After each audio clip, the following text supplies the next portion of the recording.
DMT, mushrooms and me. I'm a 90 kilogram, 180 centimeter, mid-20s male. Background with the substances.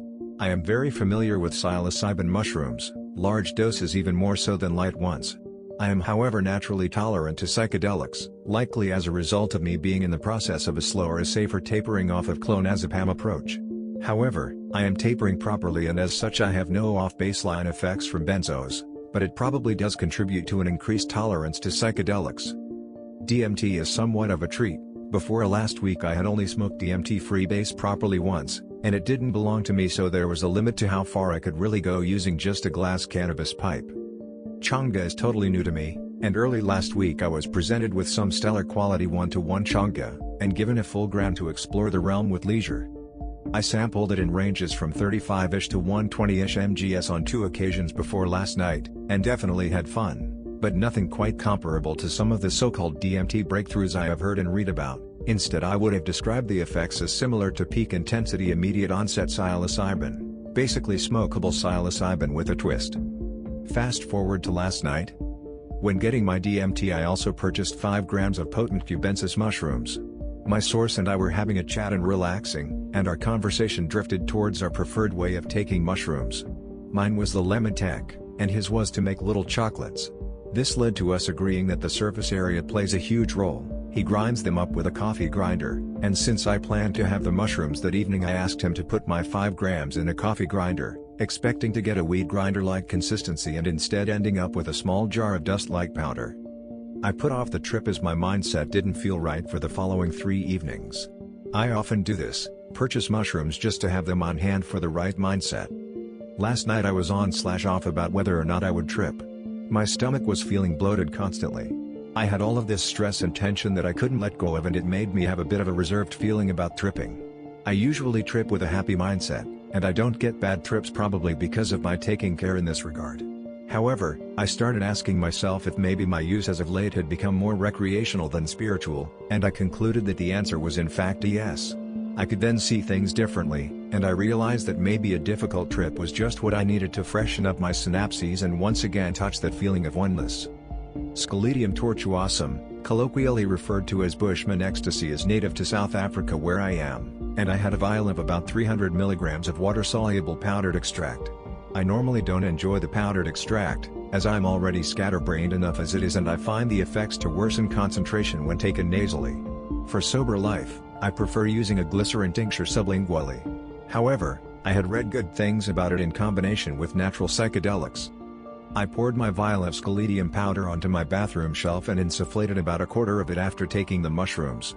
I left it there in a pile in case I wanted more, but the rest ended up going to waste. Before dosing anything, I measured out roughly 120 milligrams of changa and put it in the vial, then tucked it away in my bedside drawer. At 8 p.m. on the dot I added the 5 grams of mushroom powder to about 80 milliliters of lemon juice. From previous experiences I had deduced that, at least subjectively for me, the sweet spot was exactly 15 minutes. This may be speculation, but one theory of mine is that since psilocin oxidizes rapidly, leaving the mixture any longer loses some of the immediacy. Since the shrooms were such a fine powder, I drank the mixture in one gulp after sitting it for 12 minutes. The serotonin effect of the mushroom come-up was changed from a somewhat uncomfortable transition to totally clear head and a feeling of relaxation and acceptance. Within 5 minutes I was laying down on my bed just enjoying looking at the moonlight peeking through my curtains with my headphones on at times and off at others. I'm not sure how much the experience was influenced by the scaledium and how much was my own mind, but I would say that it was the most enjoyable come-up I've ever had. Everything unfolded slowly, and I didn't experience any confusion. The first 20 minutes to 40 were spent with almost no typical psychedelic effects, but a massive feeling of peace and clarity. Indeed, for a substance that never lives up to the hyped-up Bushman ecstasy moniker, it actually kind of felt like MDMA at that time, but relaxing and without the upper feeling. Once the mushrooms kicked in, they kicked in proper, and I enjoyed a few bong rips and a joint of some good bud. The visuals were more detailed and complex than I'd had in a long time, with psychedelic patterns being replaced by complex transcendental visions of cosmic machinery. I felt like I was traveling. It had a very astral feeling to it, like I was observing a usually hidden aspect of the universe. As with many psychedelic experiences, a lot of it was indescribable, but those familiar with high doses of psychedelics, or just those familiar with DMT generally, can probably get a feel for what I was going through. Everything and nothing. A million also answer, and trying to rationalize one would be paradoxical. The whole time I was feeling great, full of amazement and joy, and after about 1 hour and 15 minutes I found myself sitting up and smiling, packing a bowl of weed. I stopped and assessed where in the experience I was, and concluded that although I was still tripping very hard, the peak was past, and the effects were now at the plateau. I would have been perfectly happy with the trip as is, but I was simultaneously very confident in my ability to handle something more. I picked the buds out of my bong and left only the tiniest piece of already cinched weed to cover the bottom hole.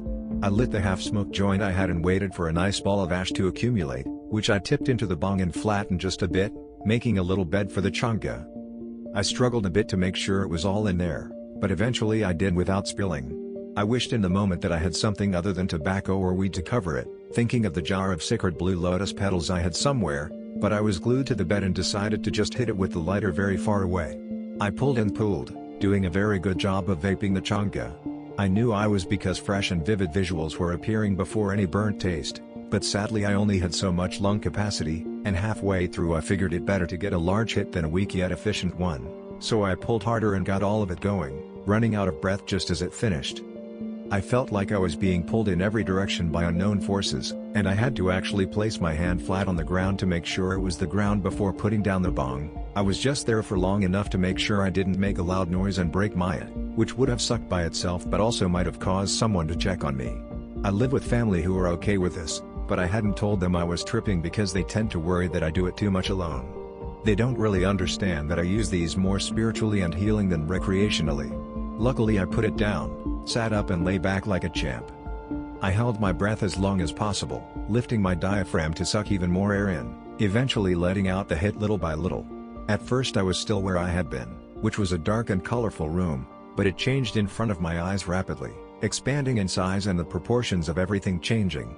I closed my eyes and felt all around the bed, touching pillows and blankets, whilst my mind started to play a movie. I experienced two things at once here. Firstly, I had huge tactile awareness and could feel objects morph and change in size at a rapid pace. This was intense to the point where at the peak of this part, I was a fractal, an organic piece of flesh merging into a piece of psychedelia. I was quite literally the moving art I had been experiencing. I could physically feel all of it, but to describe the sensations would be impossible. Secondly, the movie in my mind had just as much of my attention. The characteristic DMT visuals, which are similar to high-dose mushrooms in ways to me, essentially barged in and took control of the party so to speak. The mushroom visuals played up and became even more beautiful versions of themselves, like they were competing with DMT, but almost like how a much younger brother looks at an elder sibling, trying to compete out of admiration but just not as old and wise as the other. I saw and felt a sort of warp-speed journey through the underground, picturing tree roots and complex fungal networks interacting with each other in symbiosis. What was left of my ego sat in awe at how shallow my thinking had been. I later concluded that it wasn't shallow thinking, just practical real-world normal thinking, but nonetheless my normal human perspective seemed infinitely naive at the time, about what this experience would be like. I remembered the word potentiation from an earlier conversation and laughed at the word. It felt more like the two molecules were family, which in a sense isn't even wrong, but literally connected through a shared ability to transcend dimensions. It played out with an almost movie trailer feeling, and the visuals danced together, morphing into a hybrid that had the intensity of DMT but the longer, slower feel of mushrooms too. That's when I pretty much went out of body, not in a sense that I didn't know what was happening, but in a sense that my physical body was no longer in a dimension relevant to my current perspective. I knew I was there, but the concept of I had yet to reappear. I found myself just watching and feeling all of this, and suddenly it clicked, like a moment of singularity, and I could observe myself as just a human. A unique and complex being, yes, but just another human. My perspective was completely devoid of personal input. I saw that nature was everything, and that the universe was nature. Everything was nothing, and that statement was a logical view despite the contradiction. I realized that what we call the universe is the same as reality, the same as nature, the same as God, the same as life and death as one, and most touchingly the same as the self. For ease of explanation, I'll name this next part of the experience the message, as my journey felt like I was receiving information directly from nature and the universe. Observation was key to the manifestation of reality. Without the observer, the message was lost. And without the message, the observer was lost. Reality manifested itself everywhere, and was observed on multiple planes.